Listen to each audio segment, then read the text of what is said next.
देखिए, आज जब मैं आपसे बात कर रहा हूँ, हमारा नाक सुर्पणखा जैसे कट रहा है कि लोग अपने घर में लाखों रुपए का पटाखा फोड़ के दिवाली मना रहे हैं। और ये हमारी विधवा बहनें यहाँ पर बैठी हैं, समझ ले तो खुद आकर के यहाँ धरना स्थल पर बैठ जाएंगे। 10 महीना चुनाव है, दुर्बल को न सताइए जाकी मोटी है, और मुँहे शाम की सांस से लव भस्म हो जाए। मरे हुए भैंस के चमड़ी से लोहा गल जाता है। पूरी फैमिली चले गए, एक बेटा और मैं बची हूँ, और मेरे परिवार वाले तो मेरे को दुख दे रहे हैं। मैं कहीं तरफ से सुखी नहीं हूँ। इससे अच्छा है तो यहीं पे हमको मौत दे दिया, हमारी अनुकंपा नियुक्ति दे करके। ये छत्तीसगढ़ का दुर्भाग्य साहब, भारत में पहला राज्य है, भारत रत्न मिलना चाहिए कि चपरासी की नियुक्ति भी पीएससी कर रहा है। एक तरफ मुख्यमंत्री जी बोल रहे हैं 10,000 शिक्षक नियुक्त होंगे, यहाँ एमएससी बीएससी बीएड किए लोग हैं, ये शिक्षक नहीं बन सकते।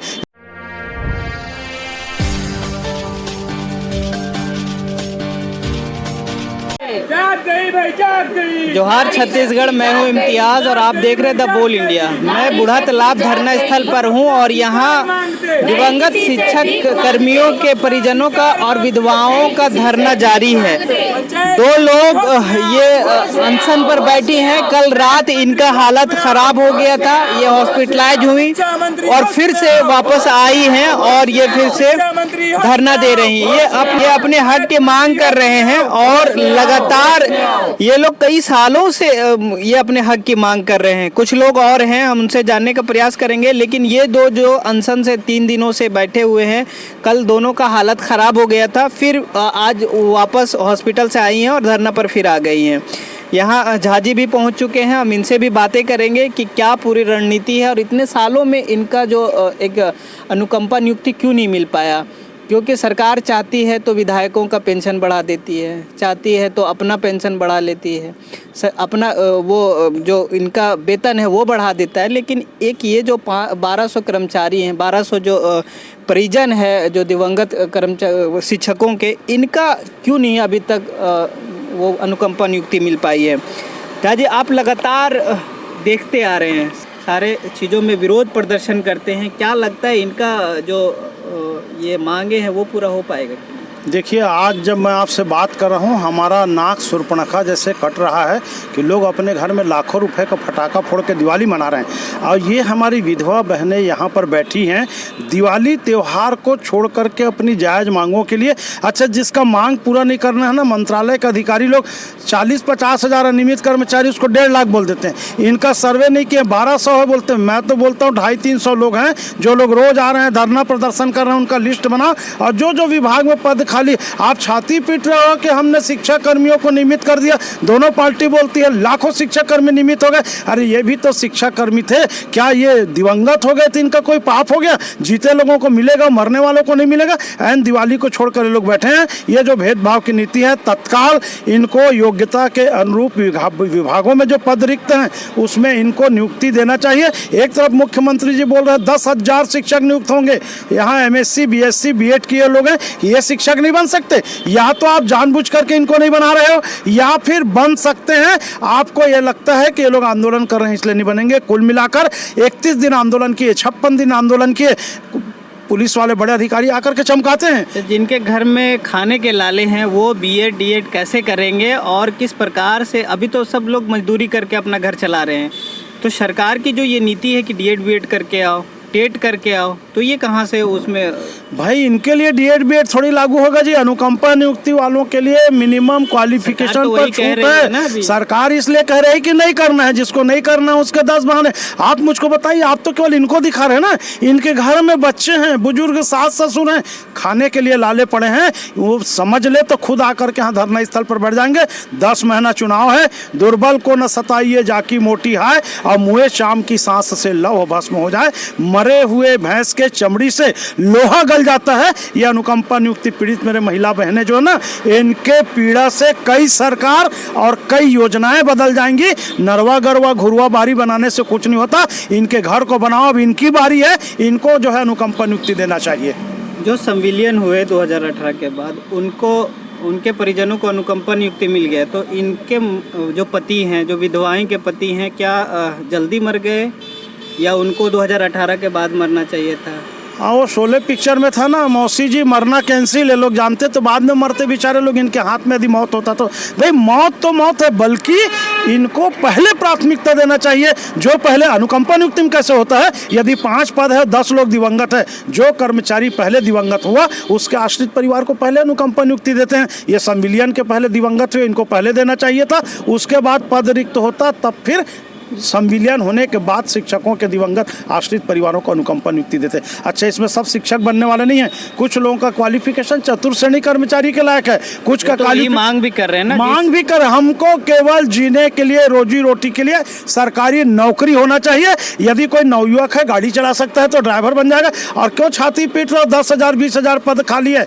ये छत्तीसगढ़ का दुर्भाग्य साहब, भारत में पहला राज्य है, भारत रत्न मिलना चाहिए, कि चपरासी की नियुक्ति भी पीएससी कर रहा है। शर्म आती है हमको इस राज्य के, और बोलते हैं हम प्रथम हैं। सब फर्जी आंकड़ों से, फ्लेक्स से और फोटो से प्रचार हो रहा है। जमीनी स्तर पर बूढ़ा तालाब में आए, मुख्यमंत्री जी भेंट मुलाकात इनसे करे, गांव गांव में जाके भेंट मुलाकात से कोई मतलब नहीं है। इनकी पीड़ा को सुने, उनको भी लगेगा उनके परिवार का कोई सदस्य होता। इसमें कई लोग विधायक के सदस्य होंगे, परिवार के सांसदों के होंगे, जनप्रतिनिधि, कई अधिकारियों के परिवार के होंगे, उनको कहीं नहीं लगता और बोलते हैं तुम लोग बिना अनुमति के आंदोलन कर रहे हो, अभी छुट्टी है, जेल में डाल देंगे, छुट्टी है। अरे तेरे 50,000 तनख्वाह मिल रहा है, तू जेल में डाल देगा, इनको 5 रुपये नहीं मिल रहा। अच्छा, इनका कहाँ छुट्टी है जी, तुम्हारा छुट्टी है। सेना के जवान का कभी छुट्टी होता है?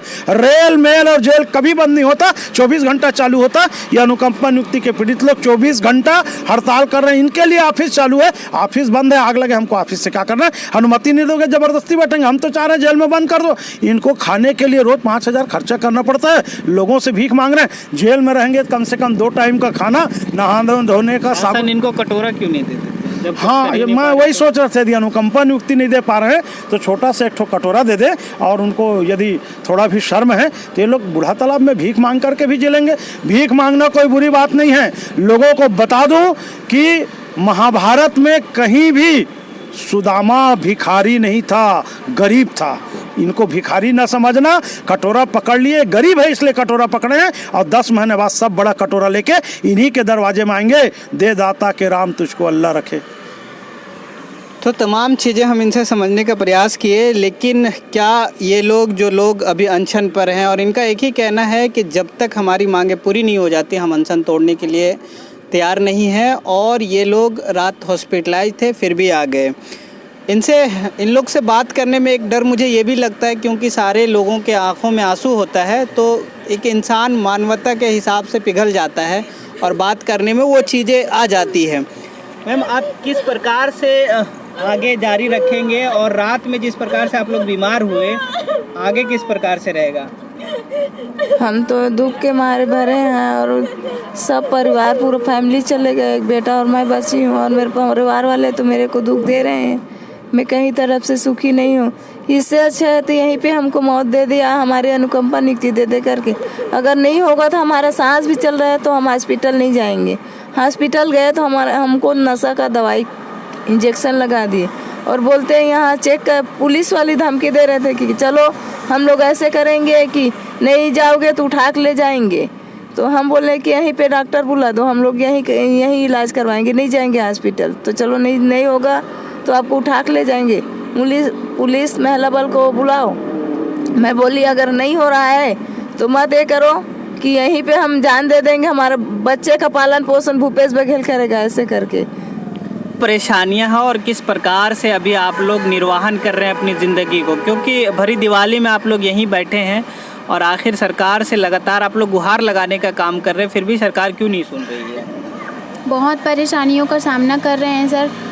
मेरा पति 2015 से ख़त्म हुआ है। उनके जाने के बाद से बच्चों के मतलब जो भी है खर्चा ठीक से चला नहीं पा रहे हैं। कितने बाल बच्चे हैं आपके? मेरे 2 बच्चे हैं सर, एक 11 साल के, एक 12 साल के, दोनों छोटे छोटे हैं। क्या उम्र रही होगी आपकी जिस समय ख़त्म हुए थे आपके? 21 साल की थी सर। आप 21 जी, और अभी मेरा 34 साल हो रहा है। और आज तक मैं मतलब अनुकंपा नियुक्ति के लिए मैं दर की ठोकरें खा रही हूँ। यहाँ जाती हूँ, बोलते पंचायत का विभाग है, ऐसा वैसा है, डीएड करना पड़ेगा, टेट करना पड़ेगा।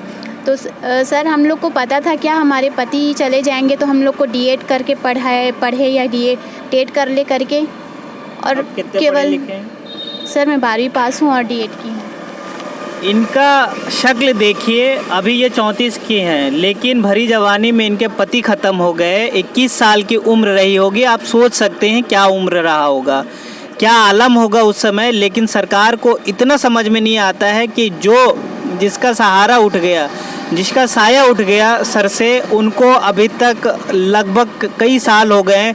21 से 34 साल बहुत बड़ा फासला होता है और उस फासले में भी अभी तक इनको अनुकंपा नियुक्ति नहीं मिल पाई है। किस तरह से ये अपना जीवन व्यतीत कर रहे होंगे ये सारे लोग जानते हैं, दर्शक भी जानते हैं। लेकिन इन अधिकारियों को, इन जो ब्यूरोक्रेटिक लोग हैं, इनको समझ में नहीं आ रहा है। अगर अनुकंपा नियुक्ति देना है तो दे दें। बात और बोलना चाहूँगी सर, जैसे कि हम लोग 58 दिन का हड़ताल किए, उसमें बहुत हम लोग दिक्कतों का सामना करे। फिर मुख्यमंत्री जी ने कमेटी बैठाई, उसमें कहा गया कि 3 महीने का समय दीजिए, हम लोग आप लोग का निराकरण करेंगे। हम लोग हंसी खुशी गए सर, और उस समय भी दिवाली का टाइम था। हम लोग सोच रहे थे उस समय हम लोग को दे देंगे तो अपने घर में अच्छे से हम लोग दिवाली मनाएंगे, बहुत धूमधाम से, बहुत सब खुश थे। उसके बाद 3 महीना गुजर गया, 5 महीने होने को आया, फिर हम लोग का कुछ भी बोल रहे हैं कि कुछ नहीं हो रहा है, ऐसे करके सुनने में आया। फिर हम लोग फिर वापस आए, हड़ताल किए। उसके बाद हम लोग का 30 दिन का चला। उस 30 दिन में मैं खुद अनशन में बैठी थी सर। चौथा दिन में मैं मुझे साथ बेहोश जब हुई, मेरे को पता ही नहीं चला, मैं मेका हारा गई। मेरा बहुत ही सीरियस है, उस समय से लेके आज तक मेरा तबीयत जो है ना अप डाउन हो रहा है। मतलब मैं उस समय से मैं ठीक नहीं हूँ सर, मेरा तबीयत। मेरा नाम एम रूपा है। मेरे परिवार मेरी मम्मी थी शिक्षाकर्मी, पापा तो पहले ही से ही नहीं है, और मम्मी के ख़त्म होने के बाद मैंने बहुत कुछ झेला है। और मौसी के साथ रहती थी, मौसी का भी अब मानसिक तौर पे अच्छी नहीं है जी। मैं खुद ही बाहर रोज़ी जो उसका काम होता है ना, घर का काम, वो करने जाती हूँ और घर चलाती हूँ। झाड़ू पोछा करके घर चला रही हूँ जी। और उसमें सर बोल रहे हैं कि डीएड करो, बीएड करो, टीटी करो। अगर डीएड बीएड टीटी करने के लिए पैसे की ज़रूरत होती है, घर की सपोर्ट की ज़रूरत होती है। पूछते नहीं है कि डीएड बीएड कर क्या फ्री में हो जाता है? नहीं, मेरा सर से यही सवाल है कि अगर डीएड बीएड टीटी हम लोग कर लेते तो अभी जो 10,000 शिक्षाकर्मी का नियुक्ति निकला था उसमें हम लोग नहीं डाल सकते थे, बताइए। अनुकंपा के लिए इसलिए बैठे हुए हैं हम लोग, ताकि हम लोग ये नहीं बोल रहे हैं सर कि हमारे मम्मी शिक्षाकर्मी में टीचर थी तो हमको टीचर ही दीजिए। हमारी जो योग्यता है उस योग्यता पे हमको नियुक्ति चाहिए। आपका नाम? राजकुमारी धुर्वे। कहाँ से? डूंगरगढ़ से। क्या है आपका मांग? एक ही मांग है, अनुकंपा नियुक्ति। और अभी घर द्वार कैसे आप चला? सर रोजी मजदूरी करते हैं, उसी में हमारा घर चलता है। लगभग मतलब घर से सपोर्ट नहीं मिलता? नहीं मिलता सर घर से सपोर्ट। क्या बोलते हैं घर वाले? घर वाले सपोर्ट ही नहीं करते सर। मैके में जाते, मैके में मतलब वो करते हैं और बोझ बन के रहेंगे करके, हम खुद ही रहते हैं मैके में। ससुराल में आते, ससुराल वाले कोई सपोर्ट ही नहीं करते। मेरे बेटा को खा गई करके सभी लोग ताना मारते रहते हैं, तो हम कहाँ जाएँ सर। बस थोड़ा बहुत रोजी मजदूरी कर लेते हैं, बस उसमें हमारा गुजारा चलता है। तो इनका सबका दुख दर्द एक ही है और कहीं ना कहीं सब लोग मजबूर हैं मजदूरी करने के लिए, तिहाड़ी मजदूरी करने के लिए, और सारे लोग विवश हैं। अभी के दौर के समाज में शिक्षित लोग हुए हैं लेकिन उतना शिक्षित नहीं हो पाए हैं। लगातार ये बोलती हैं कि हमको ससुराल से ताना मिलता है और उन लोग यही कहते हैं कि तुमने मेरे बेटे को खा गया। मतलब कहीं ना कहीं एक जो रूढ़िवादी व्यवस्था पहले से चली आ रही है वो अभी भी है। कुछ लोग और हैं, हम पीछे भी चलेंगे क्योंकि ये सब महिलाएं कंधे से कंधा मिलाकर सभी के साथ चल रही हैं। हम इनसे भी जानने का प्रयास करेंगे कि आखिर घर द्वार इनका कैसे चल रहा है। कहीं जिस प्रकार से ये लोग बोल रहे हैं।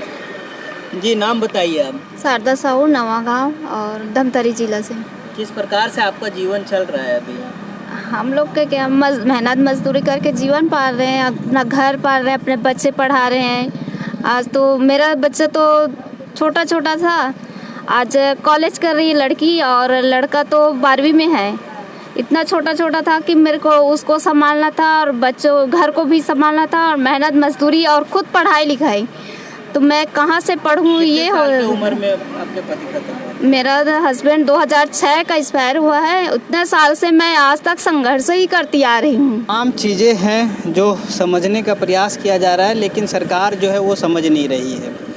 अगर सरकार समझ लेती तो ये जो जितने भी हैं 100, 150, 250 लोग होंगे, इनको कहीं ना कहीं अभी तक नौकरी मिल गया होता। तमाम चीज़ें आपको हम दिखाने का और प्रयास करेंगे किस प्रकार से इनका आगे जारी रहेगा। तब तक आप मेरे साथ जुड़े रहें।